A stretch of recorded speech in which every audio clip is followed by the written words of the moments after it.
Advocate Sipho Mantula, researcher at the Thabo Mbeki African School for Public and International Affairs. Mr. Mantula, good afternoon to you. Very strong language today from President Mnangagwa to claim that this is an insurrection. Correctly, Stephen, as one was looking at his address earlier this morning, one picked up the sense of anger from him, arrogance as well, because one would have expected him to be talking of the national dialogue, to say is there no need for a national dialogue. He spoke about flushing people out of the country.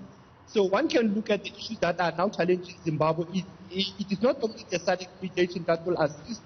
It is not only the African Union, but it is within Zimbabwe communities and as well as activists that with the challenge of Zimbabwe. But one other aspect that we can see from the issues of what's left, the issues of corruption in that country, the role of media, the media press freedom in that country has been challenged. So one can say that President Mnangagwa really, he has a difficult how to deal with this crisis after. Remember that these elections were being challenged at the court. I mean, Mr. Mantula, to us in South Africa, it does not seem democratic. I mean, we are used to public protests, opposition movements, groups, people. I mean, you can say what you like. And that's sort of the idea of our democracy. I mean, as a South African, what I see happening in Zimbabwe doesn't look democratic to me. Have I got it wrong? Seem to have a problem with that feed there to Advocate Sipho Mantula. I remember 7 years ago. Can you hear me, Stephen? Yes, Mr. Mantula, let me ask the question to you again. I mean, it doesn't seem democratic to me what's happening there. That is quite true, but remember that 7 years ago, Zimbabwe had a new constitution. So we are worried as well that since 2013, with the new adoption of the new constitution, what has the government of Zimbabwe has done? Even the Human Rights Commission in that country is not doing very well, because they were supposed to be monitoring, promoting human rights in that country. But like you are saying, the culture of protest in that country have been censored, suppressed by the government of Emmerson Mnangagwa. And it is not fair, because that country, by the way, have just signed the African Charter on Human and People's Rights. So they will be questioned at some point at the African Commission to say, but how have you dealt with the human rights situation in your country, where there are refugees, where there are arrests, kidnapping of media journalists, and the issues of corruption. But like you are saying, Stephen, Zimbabwe has been in the news for many years. It has been on extraordinary summits of AU and SADC. We don't know what will be the real solution. Do you think the African Union and SADC are actually going to take any kind of action, Mr. Mantula? I mean, do you think that that's going to happen? Solution now. Right, I'm so sorry about that. We seem to be battling a little bit with that feed, but I think part of what he was saying did come through clearly there. In the meantime, the chair of the African Diaspora Forum, Dr. Vusumuzi Sibanda, says it doesn't matter how South Africa and Zimbabwe's other neighbours try to control their borders. Hunger and an ailing economy are driving desperate people from Zimbabwe out of their nation. Zimbabwe's government has been heavily criticised for human rights violations. Protests in that country have ended up in violent scenes. One of the things that we always think that South African borders are porous. But the truth of the matter is that South African borders are not porous. In fact, what we have got is a theory that is similar to osmosis or diffusion.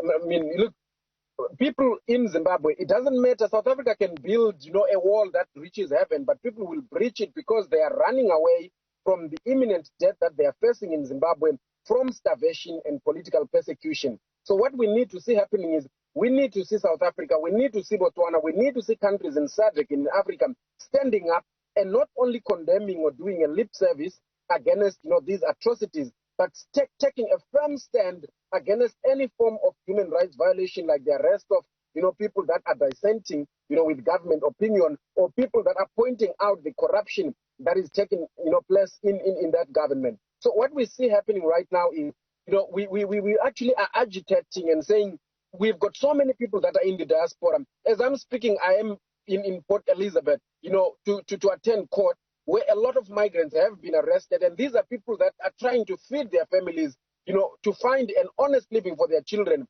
But now they have been dehumanized, that, prison has become a friend to them simply because there are people that cannot govern, that are criminals, that are looters, that must stop doing it. This tendency in Africa of looting state resources, and we simply say these states are sovereign states, must come to an end.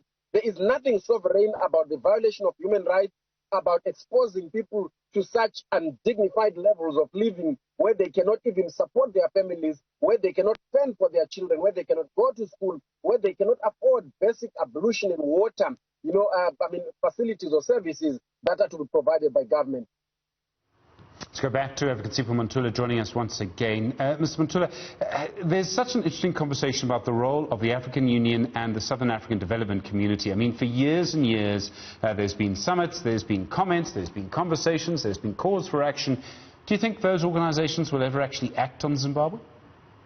Even I do think so, with the pressure that will come from us as the chair of the AU. You will remember that South Africa played a critical role in the global political agreement almost 12 years ago in Zimbabwe. And secondly, for SADC, we were expecting Tanzanian president as the chair of SADC to be the one talking more than us from the neighboring country. And you will understand that Zimbabwe, again, it is the chair of the Troika on politics, security, defense, and they cannot be the player and the referee at the same time. So there is a need for the Troika of SADC to put this issue as a matter of agency, and even the African Union heads of state, it is very critical, thinking that even it is the SADC month. Remember that the 17th of this month, it will be the SADC summit, which will be virtual maybe, and that's where the issue of Zimbabwe might be brought back into the SADC. But I'm not certain, hence I've said it is within the people of Zimbabwe to resolve this challenge, as well as people of Zimbabwe who are outside Zimbabwe to be putting more pressure on the challenges that is facing their country. I mean, Zimbabwean society has frankly become so poor, and ZANU-PF is so entrenched. I mean, it controls the army. It seems hard to see how any change will come.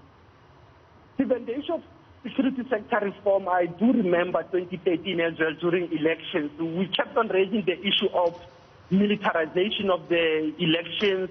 We end up the issue of the police force that was used even around those elections of 2013. We saw them in 2018. So the issue of security sector reform is critical. The issue of the human rights compliance and observation by Zimbabwean government, it is very important. More so, like I said earlier, Zimbabwe is a signatory to the African Charter on Human and People's Rights. It's a signatory to the African Union Constitutive Act. It's a signatory to the United Nations Declaration on Human Rights. So it is important for the government of Zimbabwe to be very cognizant even of the role of the army and of the police. Remember the report of the former president, Kgalema Motlanthe, was watered down because the issue of last year as well, there was an excessive use of force. And that report tried to even harmonize both sides to be saying, but there is a need for the national dialogue. So the issue of the security sector reform, Stephen, it is one of the issues that Zimbabwe has to deal with it as a matter of emergency.